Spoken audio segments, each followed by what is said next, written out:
நீங்க எதை வச்சு சொல்றீங்க? ஊழலை வச்சு சொல்றீங்களா? மதுபான விற்பனை வச்சு சொல்றீங்களா?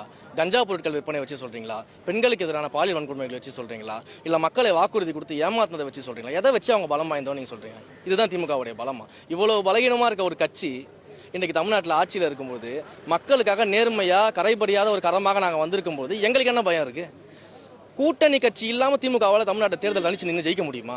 இன்றைக்கு நாங்கள் தமிழக வெற்றி கழகத்தை சொல்கிறோம். 234 தொகுதிகளிலும் தமிழக வெற்றி கழகம் தனித்தே நின்றாலும் தனி மெஜாரிட்டியோட ஜெயிக்கும். அப்படி இருந்தும் எங்களை நம்பி வந்தால் நம்ம கூட்டணின்னு சொல்கிறோம். திமுகவை சொல்ல சொல்லுங்க, ஒரு அமைச்சரை சொல்ல சொல்லுங்க. இன்றைக்கு முதலமைச்சர் மு க ஸ்டாலின் அவர்கள் சட்டமன்றத்தில் பேசுறாருல, தைரியமாக தான் சொல்ல சொல்லுங்க. திராவிட முன்னேற்ற கழகம் 234 தொகுதிகளிலும் தனித்தே நின்று ஆட்சி அமைக்கும் அப்படின்னு ஒரு வரியை சொல்ல சொல்லுங்க. அமைச்சர்களை சொல்ல சொல்லுங்க. துணை முதலமைச்சர் நம்ம ரவுடி டைம் பண்ணிட்டு இருக்காருல்ல ட்விட்டர்ல, தினமும் வந்து ஒரு நாய்க்குட்டியோட போட்டோ வச்சுட்டு ரவுடி டைம் போடுறாருல, அவரை போட சொல்லுங்க. தனித்தே நின்று திராவிட முன்னேற்ற கழகம் தமிழ்நாட்டில் ஆட்சி அமைக்கும் தைரியம் தான் சொல்ல சொல்லுங்க பார்ப்போம்.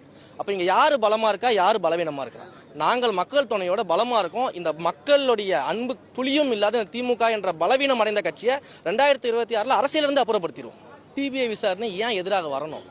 தப்பு இருக்கவங்க தானே பயப்படணும். ஏன் அது எதிராக வரப்போகுது? இன்றைக்கு மக்களே வந்து தெளிவாக இருக்கிறாங்க. இந்த கரூர் சம்பவத்தை பொறுத்த வரைக்கும் தமிழக வெற்றி கழகத்தையோ எங்களுடைய தலைவரையோ எங்களுடைய நிர்வாகிகளோ எந்த மக்களுமே வந்து எதிர்ப்பு தெரிவிக்கலையே, எந்த மக்களுமே வந்து போர்க்கொடி தூக்கலையே. மக்கள் வந்து மிக தெளிவாக இருக்கிறாங்க. அவர் இவ்வளோ இடங்கள்ல மக்களை சந்திச்சுட்டு வராரு, இவ்வளோ மக்களை சந்திச்சுட்டு வராரு, 2 வருஷமா மக்களை பார்க்குறாரு, எல்லா இடங்களுக்கும் பயணிக்கிறாரு, மாநாடு நடத்துறாரு.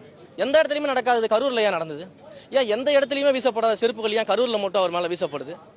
ஏன் இந்த மாதிரியான விஷயங்கள் நடக்குது? இப்போ எங்களுடைய ஆதவர்ஜன் அவர்கள் சொன்னது போல எப்படி அந்த இடத்துல லத்தி சார்ஜ் நீங்கள் பண்ணீங்க? அப்போ இவ்வளோ விஷயங்கள் அங்கே இருக்கக்கூடிய மக்கள் பார்க்குறாங்களா இல்லையா? அப்போ இன்றைக்கு தமிழ்நாடு முழுக்க மக்களுடைய மனநிலைக்கு மிக தெளிவாக இருக்குது.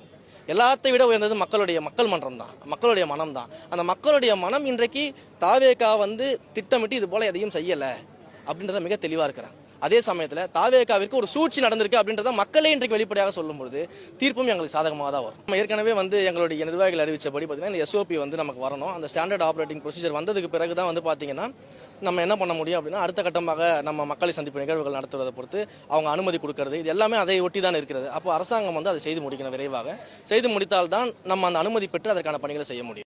பலம் வாய்ந்த திமுக நீங்க